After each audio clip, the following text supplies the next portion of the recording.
The key today, after an absolutely terrible day, I reached into my pocket for my house key and froze.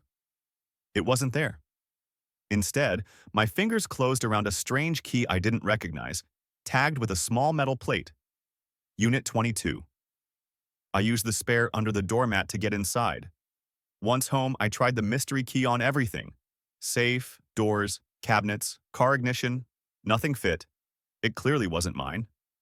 I sat on the couch, turning the key over in my hands, completely stumped. Then, like a lightning strike, a childhood memory hit me. My dad's old storage facility on the edge of town. He'd rented Unit 22 for years, stuffing it with things he never talked about. The next morning, I booked the first flight back to my hometown. Anxiety gnawed at me the entire way. I took a cab straight from the airport to the facility, now weathered and quiet under gray skies. Unit 22 was at the far end. My hand trembled as I slid the key into the padlock.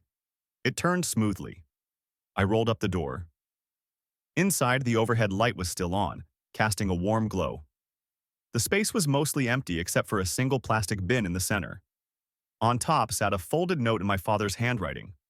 I opened the bin. Inside was another note. I couldn't be the father you deserved. I wasn't there when you needed me, physically, emotionally, or any other way. I failed you, and I'm sorry for every burden I placed on your shoulders. Everything I worked for, everything I owned, is now yours.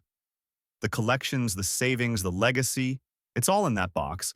I hope this gives you the life I wanted to give you but never could. Please forgive me. I love you, son. Love, Dad. Tears blurred my vision as I read it. I closed the unit, drove to the bank just before closing, and begged the teller to let me in. When I mentioned Box 22 in the code, her face softened with recognition and sorrow.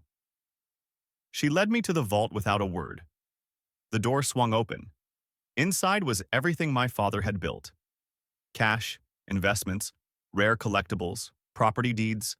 His entire life's work, left to me without fanfare or expectation. He gave me his world when I least expected it, long after he was gone. Now it's my turn to pass something meaningful forward.